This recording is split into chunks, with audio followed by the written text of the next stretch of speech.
Bem, vamos aqui dando continuidade ao nosso estudo do livro A Fé Explicada do Padre Léo 13, onde nós estamos no capítulo 2, Quem é Deus? Se inscreva no canal, ative as notificações e não esqueça que o link deste livro para você adquirir na Amazon, eu coloquei aqui na descrição. Ao adquirir este livro, você ajuda o canal Apostolado Católico. Em nome do Pai, do Filho e do Espírito Santo. Amém. Então vamos continuar a parte 3. Deus é, como dissemos, a bondade infinita.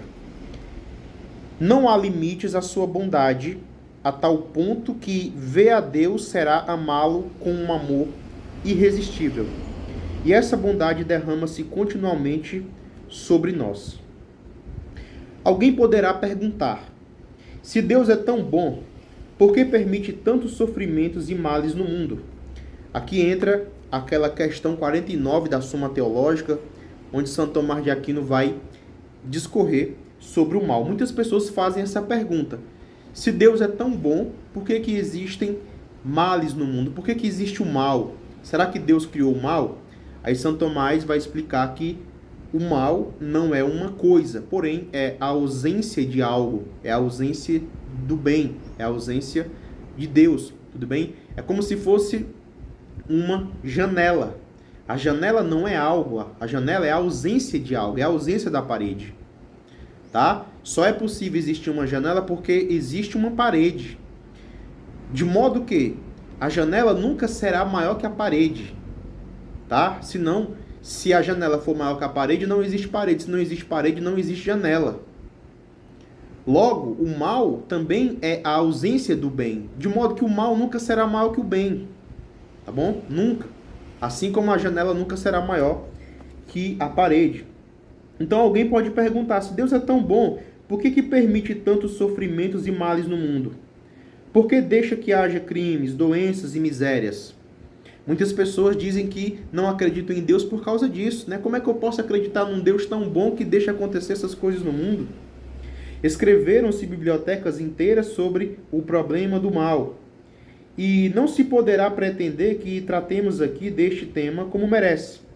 Não obstante, o que podemos é mencionar que o mal, tanto físico como moral, na medida em que afeta os seres humanos, veio ao mundo como consequência do pecado do homem. Tá? A primeira coisa, Deus não criou o mal. Tá? Primeiro que o mal moral não é algo, tá certo? É a consequência de algo. Então, o mal, na verdade, é uma consequência. A consequência de rejeitarmos a Deus em nossas atitudes. Tudo bem? E o mal físico, como doenças, meteoros, acidentes, enfim, coisas que acontecem fisicamente, né, falando, coisas ruins, são as consequências da decisão livre do ser humano em dizer não a Deus e escolher o diabo, tá bom? Deus, que deu ao homem o livre-arbítrio e pôs em marcha o seu plano para a humanidade, não anda interferindo continuamente para arrebatar-lhe esse dom da liberdade. Com esse livre-arbítrio que Deus nos deu, temos que lavrar o nosso destino até o final, até a felicidade eterna, se a escolhermos como meta e se quisermos aceitar e utilizar o auxílio da graça divina, mas livres até o fim. Somos livres para escolher o que quisermos, seja escolher o mal moral, seja escolher cooperar com a graça de Deus e adentrarmos na vida eterna. Tudo bem? Então, muitas pessoas se perguntam: por que Deus não intervém o tempo inteiro no mundo?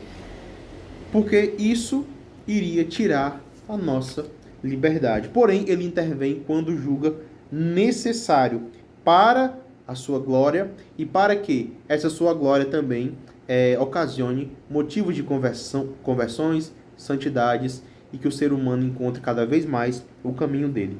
O mal é ideia do homem, não de Deus. E se o inocente e o justo têm que sofrer a maldade dos maus, a sua recompensa no final será maior. Os seus sofrimentos e lágrimas nada serão em comparação com a felicidade vindoura. E, enquanto não chega esse momento, Deus guarda sempre os que o guardam em seu coração. Parece uma certa injustiça, Ah, então quer dizer que Deus deixa a pessoa sofrer e no final de tudo a pessoa vai receber a recompensa? Por que que ele não faz logo justiça?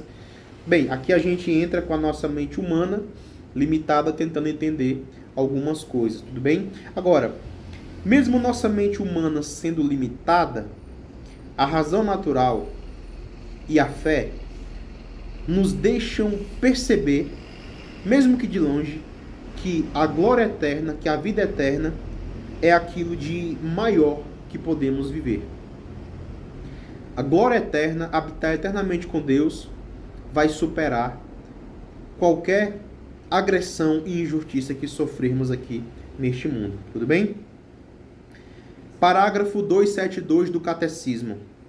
A fé em Deus Pai Todo-Poderoso pode ser posta à prova pela experiência do mal e do sofrimento. Por vezes, Deus pode parecer ausente e incapaz de impedir o mal. Ora, Deus Pai revelou sua onipotência da maneira mais misteriosa no rebaixamento voluntário e na ressurreição de seu Filho, pelos quais venceu o mal.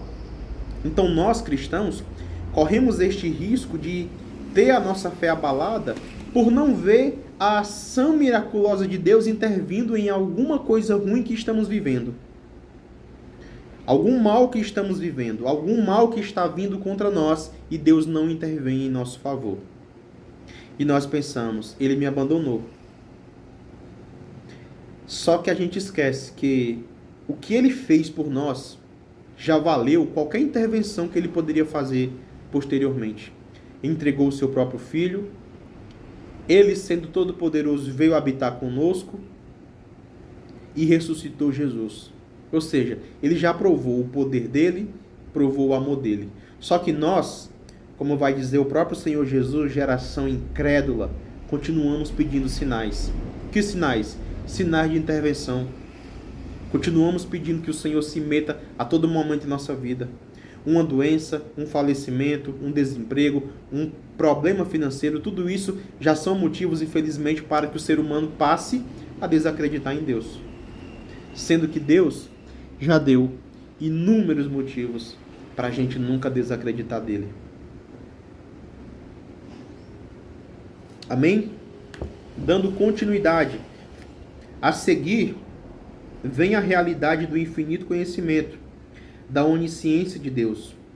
Todo o tempo, passado, presente e futuro, todas as coisas, as que são e as que poderiam ser, todo o conhecimento possível, tudo isso é o que poderíamos chamar um único grande pensamento da mente divina.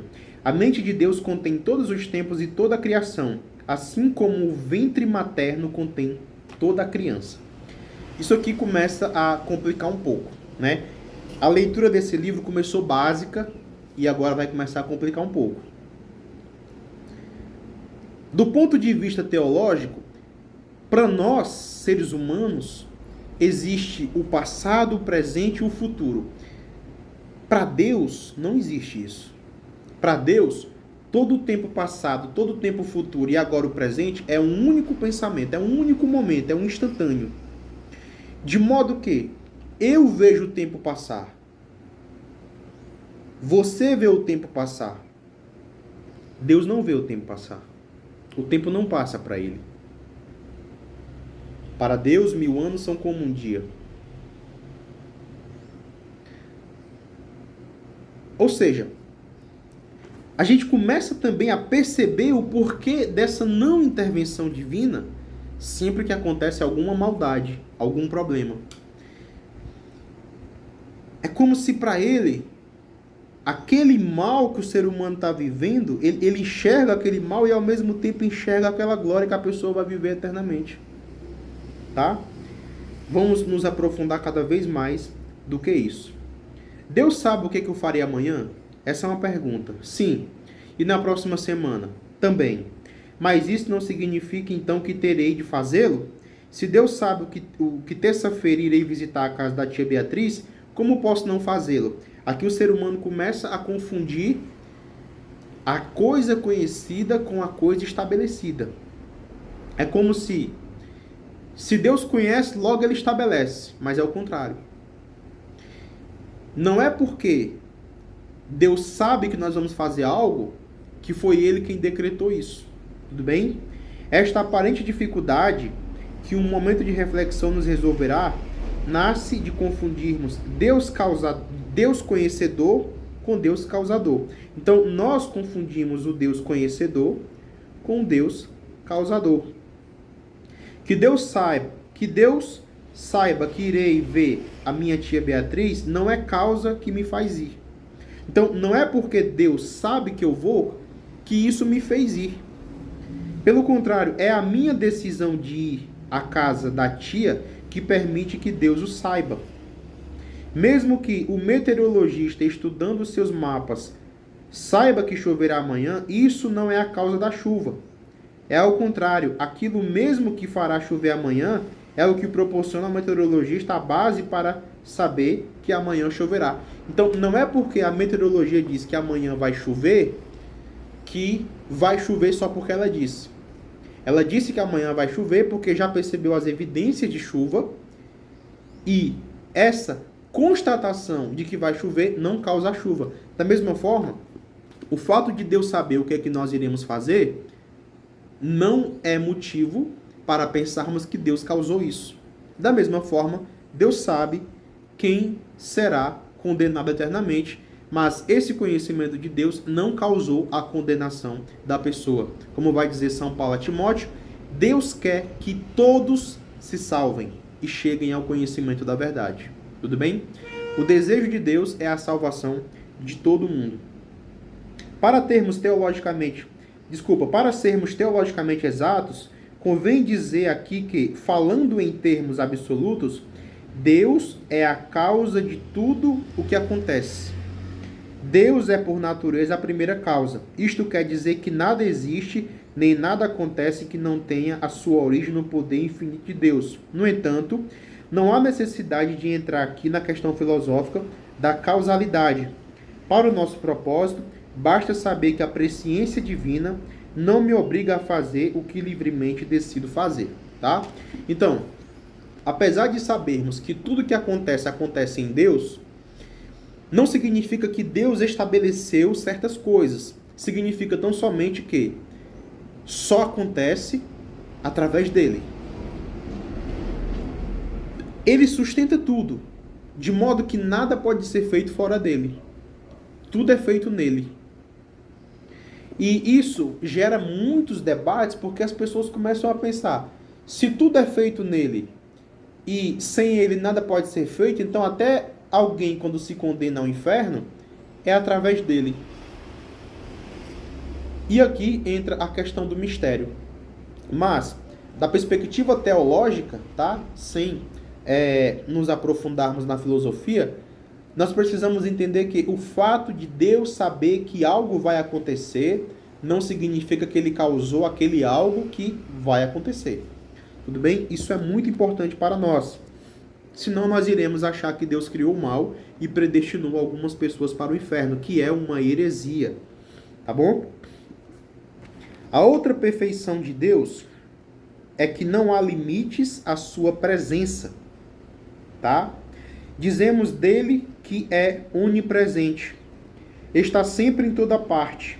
E como poderia ser de outro modo, se não há lugares fora de Deus? Ele está neste escritório em que escrevo, está no quarto em que você me lê. Se algum dia uma astronave chegar a Marte ou a Vênus, o astronauta não estará só ao alcançar o planeta. Deus estará ali. Ele está em todos os lugares. Note-se que a presença sem limites de Deus nada tem a ver com o tamanho.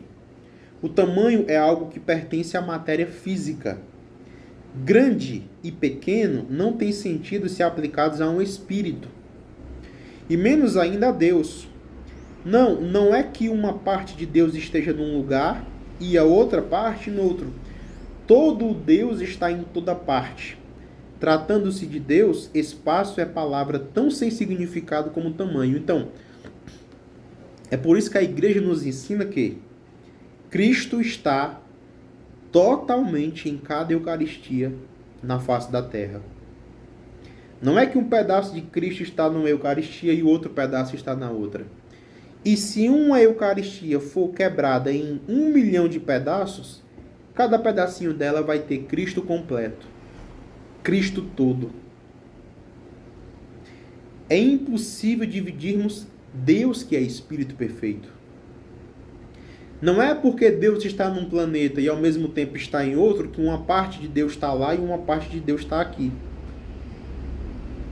Nós é quem não conseguimos imaginar um ser estando completamente perfeito, 100% num lugar e no outro. Para nós, só conseguimos conceber a ideia de, ora, se algo está num lugar e também está em outro, significa que ele está em partes. Ele não está por completo. Deus é indivisível, como vimos na aula passada. O Espírito é indivisível. O Espírito é imortal. O Espírito do homem e o Espírito do anjo só podem morrer através de um ato direto de Deus. Ou seja, Deus tem que ter vontade do ser humano morrer e de um espírito também. Caso contrário, não morrerão. Tá? Então, ele tem esta presença perfeita em todos os lugares. A outra perfeição divina é o seu poder infinito. Deus pode fazer tudo, é onipotente. Mas será que ele pode fazer um círculo quadrado? Essa pergunta é bem interessante. Será que Deus pode fazer um círculo quadrado? Não, porque um círculo quadrado não é algo, é nada. É uma contradição nos seus próprios termos, como dizer, luz do dia noturna. Então algumas pessoas gostam desses enigmas. Será que Deus pode fazer um quadrado circular? Não. Então ele não é onipotente? É claro que ele é. Ele é onipotente naquilo que faz sentido, não naquilo que não faz sentido. Deus poderia fazer destas pedras filhos de Abraão. Poderia, mas é antiestético. É antiestético ele fazer isso. É antinatural. Mas ele pode. Tá? Teve outras coisas antinaturais que ele fez. Como, por exemplo, andar sobre as águas. Então, o fato dele não fazer um quadrado redondo é porque um quadrado redondo implica num grave erro lógico, tá? Então, isso é muito interessante. Vamos continuando. Deus pode pecar? Não, né? Não, porque o pecado é nada, é uma falha na obediência devida a Deus. Enfim, Deus pode fazer tudo, menos o que é não ser nada. O pecar não é uma coisa, eu vou pecar, como se eu estivesse fazendo algo. Não, na verdade, quando eu vou pecar, eu estou não fazendo algo, ou seja, não obedecendo. Eu não peco, eu desobedeço, eu deixo de fazer, eu deixo de obedecer. O pecado não é um algo, é um nada. Tá bom? O pecado não é algo mais que eu faço, é algo que eu deixo de fazer. Deixo de obedecer. Ou seja, é um não ser. E Deus não faz não ser. Tá? É uma contradição. Tudo bem? Vamos continuando. Onde foi que eu parei? Deus é também infinitamente sábio. Foi ele quem fez tudo, de tal modo que evidentemente sabe qual é a melhor maneira de usar as coisas que fez. Qual é o melhor plano para suas criaturas. Alguém que se queixe, por que Deus fez isso? Ou, por que Deus não faz isto e aquilo? Deveria lembrar-se de que uma formiga tem mais direito a criticar Einstein do que o homem, na sua limitada inteligência, a pôr em dúvida a infinita sabedoria de Deus. Eu gosto de dizer que os mandamentos não são meras proibições, é porque Deus sabe como nós deveremos nos comportar. É o engenheiro quem criou a máquina e o engenheiro sabe melhor que ninguém como aquela máquina tem que funcionar. Da mesma forma, melhor que ninguém, Deus sabe como eu tenho que me funcionar. Eu tenho que funcionar, tá bom? Não é preciso ressaltar a infinita santidade de Deus. A beleza espiritual daquele em quem tem a origem toda a santidade humana é evidente. Sabemos que a própria santidade sem mancha de Santa Maria, ante o esplendor radiante de Deus, seria como a chama de um fósforo comparada ao fulgor do sol. A santidade de Nossa Senhora é praticamente um nada diante do sol. Ela é santa porque Deus é santo. Sede santo porque eu sou santo. Amém? E Deus é todo misericórdia, perdoa tantas vezes quanto nos arrependemos. Há um limite para a minha paciência e para a daquele outro, mas não para a infinita misericórdia de Deus. Mas Ele é também infinitamente justo. Deus não é uma vovozinha indulgente que fecha os olhos aos nossos pecados. Se nos recusarmos a amá-lo, e para amá-lo é que existimos, embora Ele nos queira no céu, a sua misericórdia não anulará a sua justiça. É tudo isso e mais o que queremos significar quando dizemos: Deus é um Espírito infinitamente perfeito. Meus irmãos, minhas irmãs, terminamos aqui o capítulo 2 sobre quem é Deus. Deus e suas perfeições. O próximo capítulo será a unidade e a trindade em Deus, capítulo 3. Nós iremos aqui abordar de maneira lenta, profunda, até porque eu não tenho todo o tempo do mundo para estar gravando vídeo, tá? Às vezes saem 3 vídeos no canal, mas é porque eu gravei num dia e vou programando para sair em outros dias.